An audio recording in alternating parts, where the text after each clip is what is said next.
నొప్పి మాయం సర్జరీ దూరం ఆపరేషన్ లేకుండా మోకాళ్ల నొప్పులకు ఆధునిక చికిత్స ప్రాణ పెయిన్ క్లినిక్. మణికంఠ గురించి వీడియో చేయాలని ఎందుకు అనిపించింది నీకు? నన్ను ఒక ఛానల్ వాళ్ళు అడిగారు బేసిక్ గా, ఇంటర్వ్యూ కుదరలేదు. సో చాలా సార్లు కుదరలేదు పాపం, అందుకని ఒక 2 minutes వీడియో ఇన్స్టాగ్రామ్ లో చేసి పంపించాను. అది ఎందుకు అసలు? ఎందుకంటే నాకు ఒక మా అన్నయ్య ఎలాగునో అలానే ఫీల్ అవుతా మణికంఠని. మణికంఠ నేను కస్తూరి సీరియల్లో 1.5 year వర్క్ చేశాను.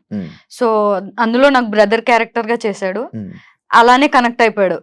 బ్రో అనే పిలుస్తాను నేను. తను కూడా తనకి యాక్చువల్లీ ఎవరు లేరు ఏది షేర్ చేసుకున్నా అన్నా. నిజంగా ఎవరు లేరా? ఎవరు లేరు. మా తాతయ్య అండ్ తను కలిసి ఉండేవాళ్ళు. స్టెప్ బ్రదర్ సిస్టర్ వేరే ఇంట్లో ఉండేవాళ్ళు. సో దీనికి ఒక ఇంట్లో తను సీరియల్స్ చేసుకుంటూ తన కెరియర్ చూసుకునేవాళ్ళు. సో అంత షేరింగ్ ఎక్కువ ఎవరు ఉండేవాళ్ళు కాదు.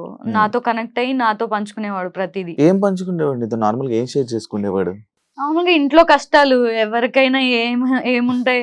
ఇప్పుడు తన ఇంట్లో అయితే బేసిక్ గా మదర్ చనిపోయిన తర్వాత నుంచి స్టెప్ ఫాదర్ తో అంత రిలేషన్ బాగాలేదు, సిస్టర్ తో కూడా అంత రిలేషన్ లేదు, తాతయ్యతో రిలేషన్ ఉండింది. బట్ తన టార్గెట్ ఏంటి, ఎప్పటికైనా సెటిల్ అవ్వాలి అని చెప్పి. సో అందుకని సీరియల్స్ లో ఎంటర్ అయ్యాడు. సీరియల్స్ చేసేటప్పుడు కూడా చాలా బక్కగా ఉండేవాడు. టెన్షన్స్ మరి అది చాలా పికప్ అయ్యాడు. తన పాత ఫొటోస్ చూపిస్తే మీరు చూస్తే షాక్ అయిపోతారు. నా దగ్గర లేవు, తన దగ్గర ఉన్నాయి. అప్పుడు చూపి వాళ్ళ మమ్మీ చనిపోయినప్పుడు గుండుతో లైక్ స్కెలిటన్ లాగా ఉన్నాడు. స్కెలిటన్ లా ఉన్న మనిషి జిమ్ కెళ్ళి ఒక సీరియల్ ఆర్టిస్ట్ కి ఒక క్యారెక్టర్ కి సూట్ అయ్యే విధంగా పికప్ అయ్యాడు. అంత మోటివేట్ అయిన మనిషి తను. అలా సీరియల్స్ చేస్తున్న టైంలో సెటిల్ అవ్వాలి అని చెప్పి లవ్ కమ్ మ్యారేజ్ చేసుకున్నారు. లవ్ కమ్ మ్యారేజ్ అందరు అరేంజ్ మ్యారేజ్ అనుకుంటున్నారు. లవ్ చేసి అరేంజ్ మ్యారేజ్ చేసుకున్నాడు. సో అందరిని ఒప్పించి. ఇప్పుడు యుఎస్ లోనే వాళ్ళ వైఫ్ యుఎస్ లో ఉండే. అవును, యుఎస్ లో. యుఎస్ నుంచి ఎందుకు వచ్చాడు? రీజన్ చెప్పాడా? వాళ్ళు పంపించేశారా? లేదు పంపించలేదు.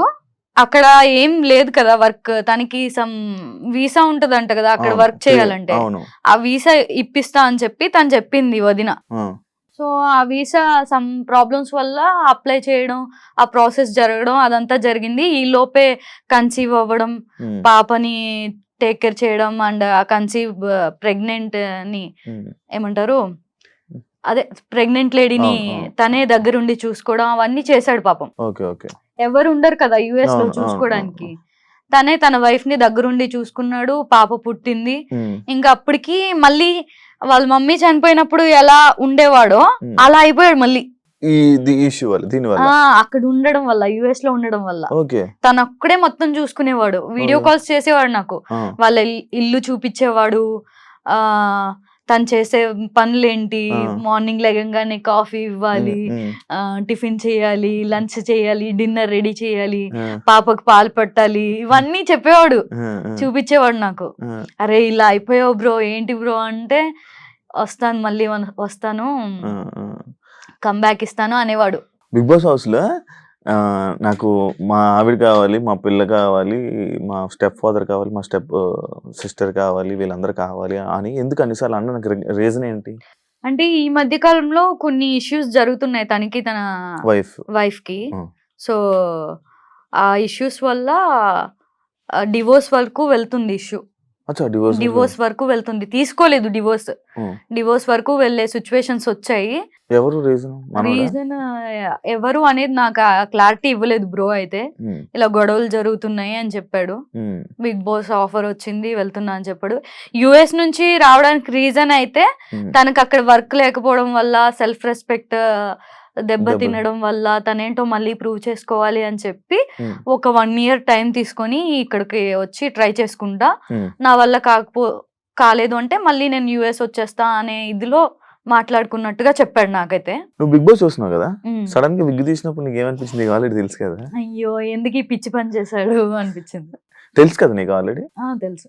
హౌస్ లో ఈ ఏదైతే ఇది మా వైఫ్ లేకపోతే మా ఫ్యామిలీ కావాలి అనడం కానీ, లేకపోతే అందరికి దూరంగా ఉండడం కానీ, ఇదంతా ఒక సింపతి డ్రామానా? లేకపోతే మనోడు అంతేనా? ఎవరితో బయట అసలు ఫ్రెండ్సే లేరు. నేను ఏ మనుషులతో ఉండను. అసలు నా మనుషులకు దూరంగా ఉంటాను అని అనడం జరిగింది. మళ్ళా మీరందరూ ఫ్రెండ్స్ అందరూ ఉన్నారు. అంటే ఏది నిజం? అందరు ఫ్రెండ్స్ ఎవరు లేరు తనకి. ఆ! నేను ఒక్కదాన్ని ఉంటే ఇంకో ఇద్దరు బాయ్స్ ఉన్నారు అంతే ఫ్రెండ్స్. హ్మ్. సమ్ పేర్లు నాకు గుర్తులేదు. ఓకే. వాళ్ళున్నారు. ఆ! ఫ్రెండ్స్ ఏమీ లేరు తనకి. ఓకే. తను యూఎస్ వెళ్ళిపోయాడు కదా! ఓకే. ఇప్పుడు దాకా యూఎస్ ఉండి మొన్ననే వచ్చాడు. మొన్ననే వచ్చి ఏదో వెబ్ సిరీస్ చేస్తూ ఉన్నాడు. అది కూడా తన బాడీ అదంతా బక్కగా అయిపోయాడు. నేను చెప్పాను చాలా ఆఫర్‌లొచ్చాయి. హ్మ్. ఎలాంటి పర్సనో తెలుసా? హ్మ్. ఇప్పుడు ఎవరైనా ఆఫర్ వస్తే హ్మ్. ఆఫర్‌ని పిక్ చేసుకొని తర్వాత ఆ ఆఫర్ చేసుకుంటూ, ఆ క్యారెక్టర్ చేసుకుంటూ బాడీ పికప్ చేసుకుందాం అనుకునే మనుషులు. హ్మ్. బట్ అలా కాదు.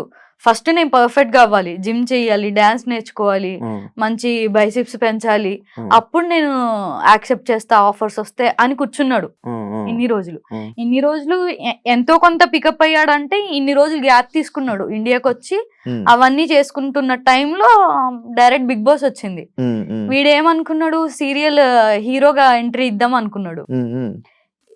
హీరోగా వచ్చాయి ఆఫర్స్. యాహ్! బట్ ఇంకొంచెం హీరోకి తగ్గట్టుగా బాడీ ఉండాలి అని చెప్పి హ్మ్. వెయిట్ చేశాడనమాట. హ్మ్. హ్మ్. నేను చాలా సార్లు చెప్పా, బ్రో ఇప్పుడు ఈ రోజుల్లో ఆఫర్ రావడం చాలా ఎక్కువ.